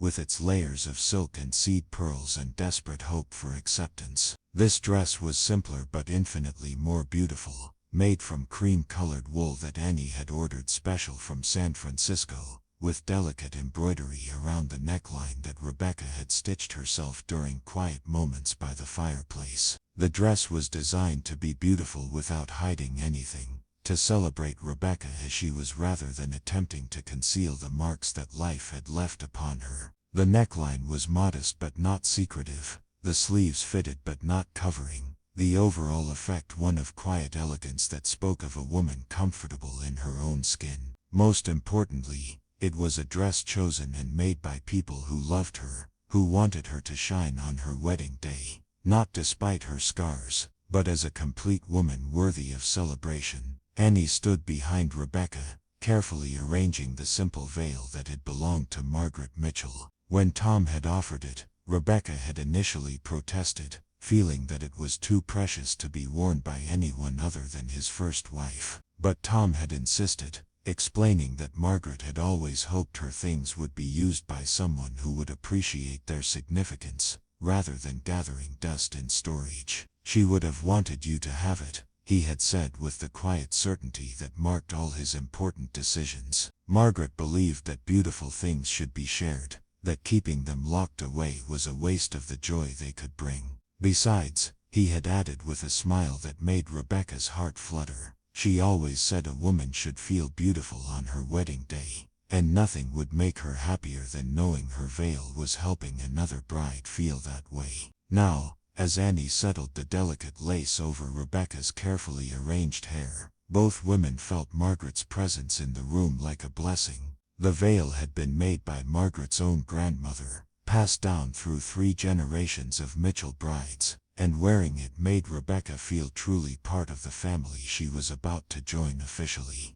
"You look absolutely radiant," Annie said softly, her eyes bright with tears of joy. "I've never seen a more beautiful bride." Rebecca turned to look at herself in the small mirror that hung on the vestry wall, and for the first time in over a year, she didn't flinch at her reflection. The scars were still there, still visible, but they no longer dominated her perception of herself. Instead, she saw a woman glowing with happiness, her blue eyes bright with love and anticipation, her whole face transformed by the kind of joy that came from being truly seen and accepted. The past weeks had been a whirlwind of preparation and celebration as the entire community of Cedar Falls rallied around the upcoming wedding. Doc Phillips had proclaimed it the social event of the season, while Rose O'Malley had closed the Silver Dollar Saloon for the afternoon so that even her patrons could attend the ceremony. Mrs. Crawford had organized a group of local women to prepare a feast for the reception. Their earlier skepticism about the scarred stranger transformed into genuine affection for the woman who had proven her worth through kindness and hard work. Most surprising of all had been the arrival, just 3 days earlier, of a letter from Rebecca's former employer in Illinois. Mrs. Whitmore, the elderly woman who had run the boarding house where Rebecca had grown up, had somehow heard news of the wedding through the mysterious networks that connected frontier communities to the civilized world. The letter contained not just congratulations but a small inheritance that Mrs. Whitmore had been saving for Rebecca, money that had originally belonged to Rebecca's mother, and had been held in trust until she was settled and happy. "I always knew you would find your place in the world," the letter had read in Mrs. Whitmore's spidery handwriting. "Your mother would be so proud to see the strong, gracious woman you have become. Use this money to build the life you deserve, and know that you carry with you the love and best wishes of everyone who has been privileged to know you." The inheritance wasn't large, but it was enough to give Rebecca and Tom a solid foundation for their married life, enough to expand the ranch or improve the house or simply provide security for Jake's future education. More importantly, it represented validation from her past,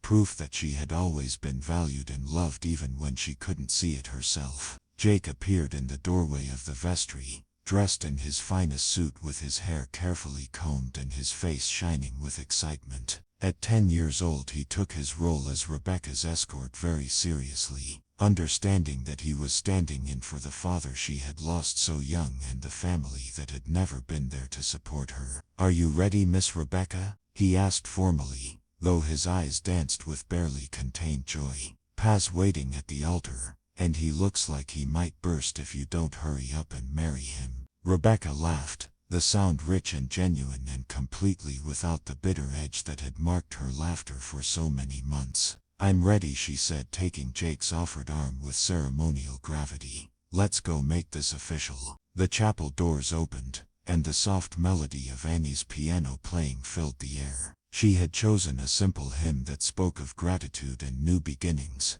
her skilled fingers drawing music from the keys that seemed to transform the rustic chapel into a cathedral worthy of any royal wedding. The assembled guests rose to their feet as Rebecca appeared in the doorway, and she felt a moment of pure panic as dozens of faces turned toward her. But then she saw Tom waiting for her at the altar, and everything else faded into background noise. He stood straight and proud in his best suit, his face glowing with such love and admiration that Rebecca felt her heart might actually stop beating from the sheer intensity of it. This was the man who had seen her at her lowest point and chosen to stay, who had looked past her scars to see the woman beneath, who had given her not just love but the courage to love herself. As she walked down the aisle on Jake's arm, Rebecca felt the eyes of the community upon her, but instead of judgment she saw acceptance. Instead of pity she saw genuine affection. These people had watched her transformation over the past months, had seen her prove her worth through her actions and her character. They were here not out of duty or curiosity, but because they genuinely cared about her happiness and wanted to witness the beginning of her new life. Sheriff Morgan sat in the front pew with his wife nodding respectfully as Rebecca passed. Doc Phillips wiped his eyes with his handkerchief, clearly emotional about the romantic turn of events. Even Rose O'Malley, dressed in her finest purple silk, dabbed at her eyes with a lace hanky as she watched the scarred woman who had won the heart of Cedar Falls' most eligible widower.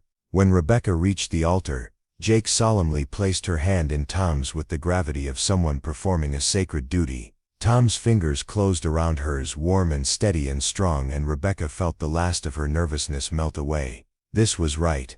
This was where she belonged. This was the moment she had been moving toward since the day Tom had walked into that chapel and seen her worth when she couldn't see it herself. Pastor Crawford began the ceremony with words about love and commitment, about the sacred nature of marriage and the importance of choosing partners who would support and cherish each other through all of life's challenges. His voice carried clearly through the chapel as he spoke of the particular blessing of finding love after loss, of second chances and renewed hope. Marriage, he said, his eyes twinkling as he looked at the couple before him, is not about finding someone perfect but about finding someone perfect for you. It's about seeing past the surface to the heart beneath, about choosing to love not just the easy parts of a person but the difficult ones as well.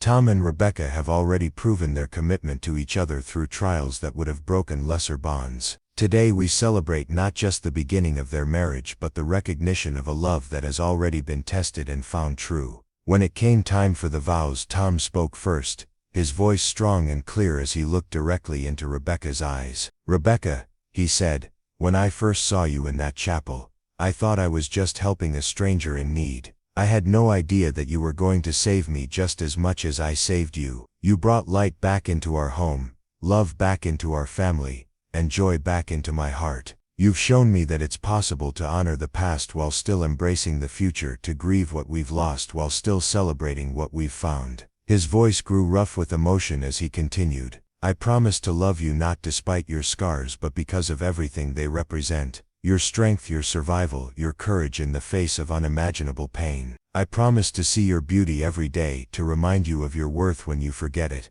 and to stand by your side through whatever challenges life may bring. You are my heart, my home, my second chance at happiness, and I will spend every day of my life proving myself worthy of the gift you've given me." Rebecca felt tears streaming down her face as she struggled to find words adequate to express the depth of her feelings. When she finally spoke, her voice was soft but steady, carrying clearly to every corner of the chapel. "Tom," she began, "6 months ago I thought my life was over. I believed that I was too damaged, too broken, too scarred to ever be worthy of love again. You proved me wrong in the most beautiful way possible, not by telling me I was wrong, but by showing me through your actions that I was still valuable, still worthy, still capable of being loved completely and unconditionally." She paused, looking around at the faces of the people who had become her community, her family, her home. "You gave me more than just shelter and work. You gave me back my sense of self-worth. You taught me that scars don't make us monsters, they make us survivors. You showed me that real beauty comes from the heart,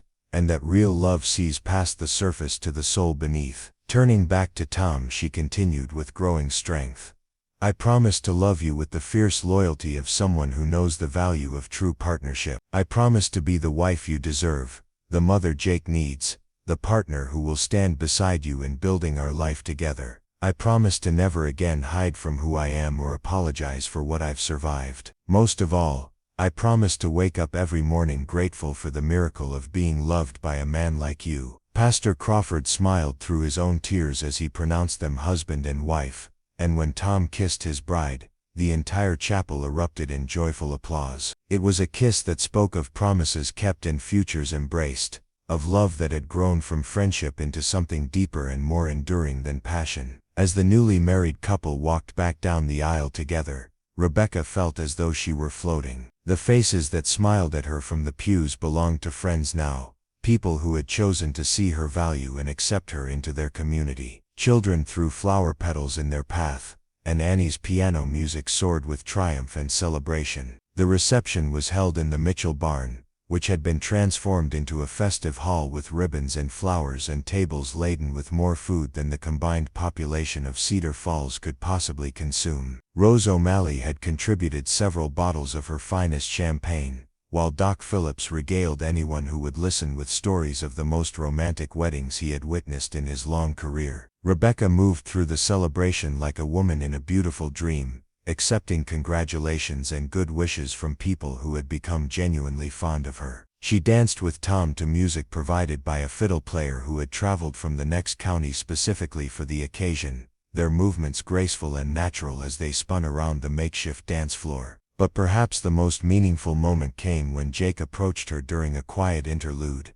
his young face serious with the weight of what he wanted to say. "Miss Rebecca," he began formally, then caught himself. "I mean Ma. Can I call you Ma now that you're married to Pa?" Rebecca felt her heart clench with overwhelming emotion. She knelt down to Jake's level, looking into his eyes that were so like his father's. "I would be honored if you called me Ma," she said softly, "but only if that feels right to you. I don't want to replace your mother's memory or take her place in your heart." Jake considered this with the seriousness that marked all his important thoughts. "I think there's room in my heart for both of you," he said finally. "Mama will always be my first Ma, the one who gave birth to me and loved me when I was little. But you can be my second Ma, the one who came when I was bigger and needed a different kind of loving. Is that okay?" Rebecca nodded through her tears, pulling Jake into a fierce hug that spoke of all the love and protection she felt for this brave, wise little boy. "That's more than okay," she whispered. "That's perfect." As the evening wound down and the guests began to head home to their own lives and families, Rebecca found herself standing on the porch of her new home, looking out at the land that stretched away toward the mountains. Tom came up behind her and wrapped his arms around her waist, pulling her back against his chest as they both contemplated the miracle of their transformed lives. "Any regrets?" he asked quietly, his breath warm against her ear. Rebecca leaned into his embrace, feeling the solid strength of him behind her, the security of knowing she was truly home at last. "Only one," she said, and felt him tense slightly. "I regret that it took me so long to understand that I was worthy of this kind of love." Tom turned her around in his arms so he could see her face in the moonlight.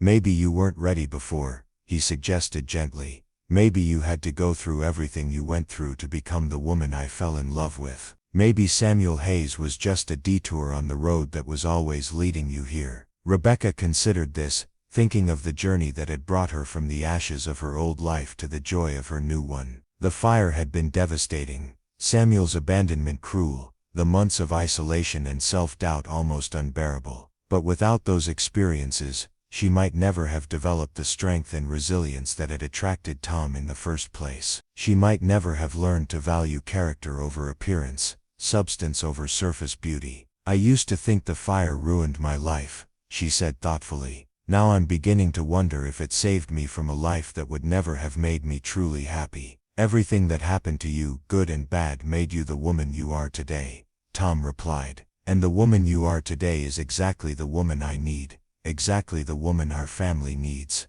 exactly the woman this community has been waiting for without knowing it." As they stood together under the Montana stars, surrounded by the peace of their ranch and the promise of their future, Rebecca marveled at the strange ways that life could transform pain into purpose, loss into love, endings into beginnings. She had thought her story was over when Samuel Hayes walked away from their wedding. Instead, it was just beginning. The scars on her face caught the moonlight as she tilted her head back to look at the stars. No longer marks of shame but symbols of survival, proof of her strength and resilience. She was Rebecca Mitchell now, beloved wife and cherished mother, valued member of a community that had chosen to see her worth. She had found her place in the world at last, not by hiding from what had happened to her, but by embracing it as part of the journey that had led her home. In the years that followed, Rebecca would become legendary in Cedar Falls for her kindness to strangers, her skill with needle and thread,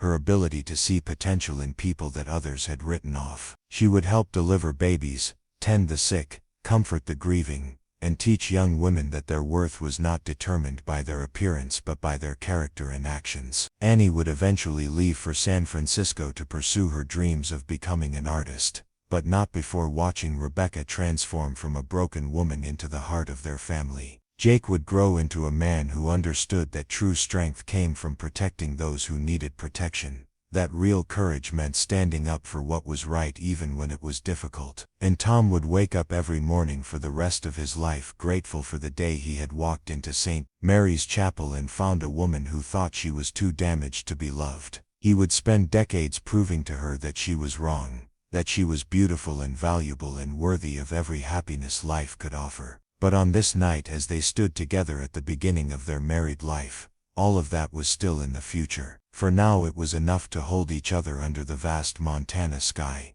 to marvel at the miracle of finding love in the ashes of loss, to believe in the possibility of happily ever after for two people brave enough to see past the surface to the precious unbreakable truth beneath. The wind whispered through the grass around them, carrying the scent of coming winter and the promise of spring beyond. In the distance, cattle lowed softly in their pastures, and somewhere an owl called out to its mate in the darkness. It was a peaceful sound, the sound of home and belonging, of love that had been tested and found true. Rebecca Mitchell closed her eyes and listened to the rhythm of her husband's heartbeat, felt the security of his arms around her, breathed in the sweet air of the land that was now truly hers. She had traveled so far from the woman who had sat alone and abandoned in a chapel not so many months ago. That woman had believed herself unworthy of love, damaged beyond repair, destined to live on the margins of other people's happiness. This woman knew better. This woman understood that love was not about perfection, but about acceptance,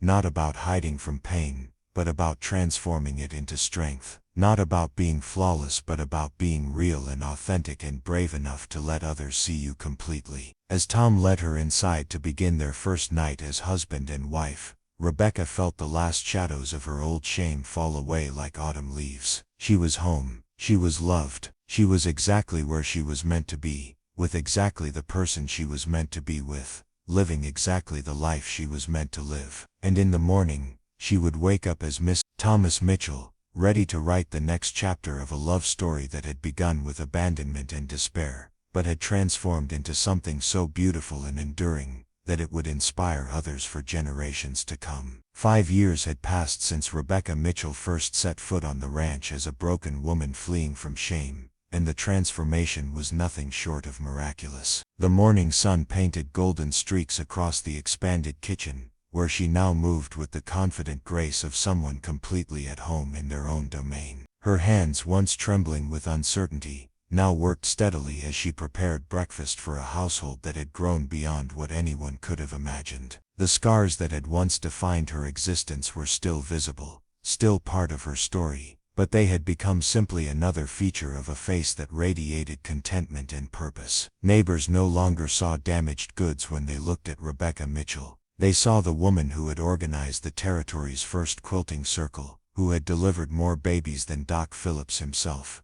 who had turned the Mitchell Ranch into an unofficial refuge for anyone needing a second chance. Little Margaret Mitchell, named for the grandmother she would never meet, gurgled happily in her wooden high chair while Rebecca stirred oatmeal and fried bacon with practiced efficiency. At 3 years old, Maggie had her father's dark hair and her mother's determined spirit, along with an infectious laugh that could brighten even the gloomiest Montana winter day. She bore no scars except the tiny mark on her chin from a tumble she had taken while learning to walk, a badge of childhood adventure that Rebecca had learned to see as proof of a life fully lived rather than evidence of damage. Jake, now 15 and grown tall and strong from ranch work, bounded down the stairs with the boundless energy of youth. He had inherited his father's integrity and his stepmother's fierce loyalty, becoming the kind of young man who stood up for underdogs and never backed down from doing what was right. The scar across his forehead had faded to a thin white line that he wore without shame, understanding better than most that marks of survival were nothing to hide. "Morning, Ma," Jake said, kissing Rebecca's cheek with casual affection as he grabbed a biscuit from the warming basket. The title had become as natural as breathing over the years, spoken with the same love and respect he might have shown his birth mother. "Pa says the Henderson family will be arriving today. You want me to help get the guest rooms ready?" Rebecca smiled, her heart swelling with the familiar pride she felt whenever Jake showed his generous nature. The Hendersons were the latest family to find their way to the Mitchell Ranch, refugees from a farming disaster in Kansas who needed time to rebuild their lives. Over the years, the ranch had sheltered dozens of such families, earning a reputation as a place where broken people could heal and start again. "That would be wonderful, sweetheart," Rebecca replied, automatically adjusting his collar the way mothers do. "Mrs. Henderson is expecting her fourth child, and I want her to be as comfortable as possible. The blue room gets the best morning light, so let's put them there." Tom entered the kitchen carrying their newest arrival, 2-year-old David, who had been found wandering alone after an Indian raid that had claimed his parents. The territorial authorities had been at a loss about what to do with the traumatized child, until Sheriff Morgan suggested the Mitchells. Rebecca had taken one look at the silent, scared little boy, and knew he belonged with them, understanding better than most what it felt like to be lost and alone in the world. David had been mute for months after his arrival, communicating only through gestures and the occasional tear. But Rebecca's patient love and the security of the Mitchell household had gradually coaxed him back to speech. Now he chattered constantly, making up for lost time with an endless stream of questions and observations that kept the entire family entertained. "Mama Becca, Mama Becca," David called out, reaching for Rebecca with chubby arms that bore their own collection of small scars from his ordeal. "Papa Tom showed me the new calf. She's all wobbly and funny." Rebecca took the little boy into her arms, marveling as she always did at how naturally he had adapted to their family. David called her Mama Becca to distinguish her from his memories of his birth mother, a compromise that honored both his past and his present. It was one of many such accommodations that had made their blended, expanded family work so beautifully. "Did you thank Papa Tom for showing you?" Rebecca asked, settling David on her hip while she finished breakfast preparations. The little boy nodded solemnly, and wrapped his arms around Tom's neck in a gesture of pure affection that never failed to move Rebecca to tears. Annie had returned from San Francisco 2 years earlier, her artistic dreams fulfilled, but her heart calling her back to Montana. She had established a small art studio in Cedar Falls and now taught drawing and painting to anyone interested in learning. Her work had gained attention even beyond the territory, with several pieces displayed in galleries back east. But more importantly to Rebecca, Annie had found love with a gentle schoolteacher who appreciated both her artistic talent and her fierce independence. The wedding had been held right there on the ranch, with Rebecca managing every detail, and Annie floating down the makeshift aisle in a dress that she had designed herself. Watching her sister-in-law marry for love rather than convenience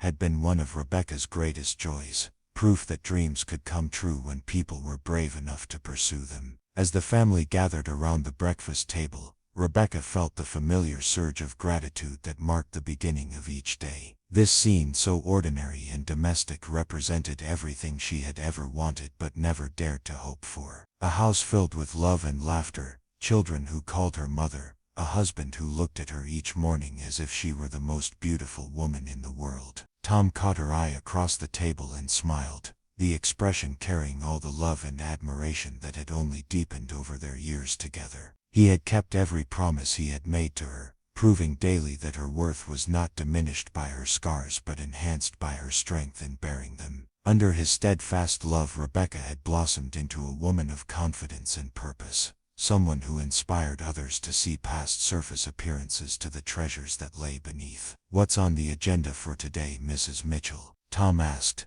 using the formal address that still made Rebecca's heart flutter after all these years. "The usual chaos," Rebecca replied with a laugh, mentally organizing the dozens of tasks that filled her days. "Doc Phillips wants me to assist with Mrs. Patterson's delivery this afternoon. The quilting circle is meeting here tomorrow, so I need to prepare refreshments. And I promised Pastor Crawford I'd help organize the Harvest Festival next month." She paused, looking around at the faces of her family, each one precious beyond measure. "Oh, and I need to write to Mrs. Whitmore in Illinois. She's been asking for photographs of the children, and I thought we might finally have some proper portraits made when the traveling photographer comes through next week." The mention of photographs would once have sent Rebecca into a panic, the thought of having her scarred face captured permanently almost unbearable. Now she looked forward to it, eager to document this chapter of their lives for future generations to remember. Her scars were part of her story, but they were no longer the whole story. They were simply threads in a tapestry that included love, family, service to others,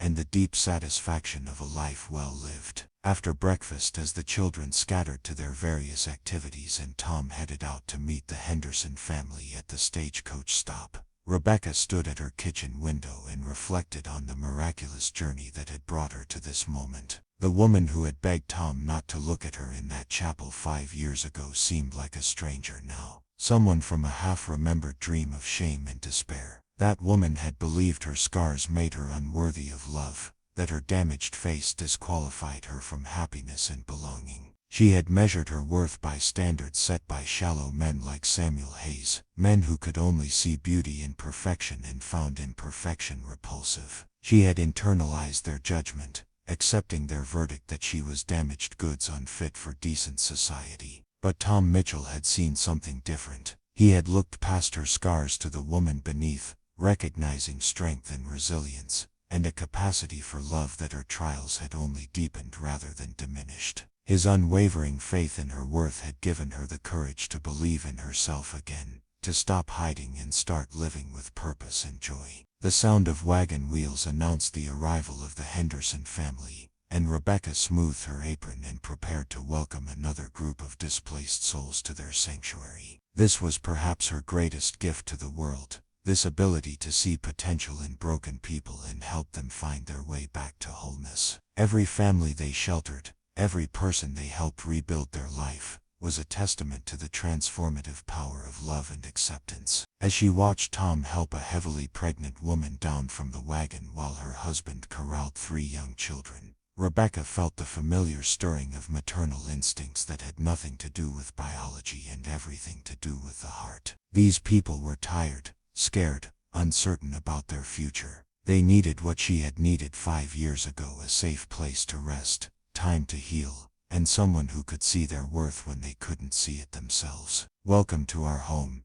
Rebecca said warmly as she stepped onto the porch, her smile genuine and welcoming. "I'm Rebecca Mitchell, and we're so glad you're here." Mrs. Henderson looked up with the wary hopefulness of someone who had been disappointed too many times to fully trust in kindness. Her eyes took in Rebecca's scars with barely a flicker of reaction, too focused on her own troubles to waste time judging others for theirs. It was a response that Rebecca had learned to appreciate, proof that her appearance was no longer the most interesting thing about her. "Thank you, Mrs. Henderson said quietly, one hand on her swollen belly and the other keeping hold of her youngest child. "We don't have much to offer in return, but we're willing to work hard for our keep." Rebecca's smile widened, remembering her own desperate need to prove her worth through labor when she had first arrived.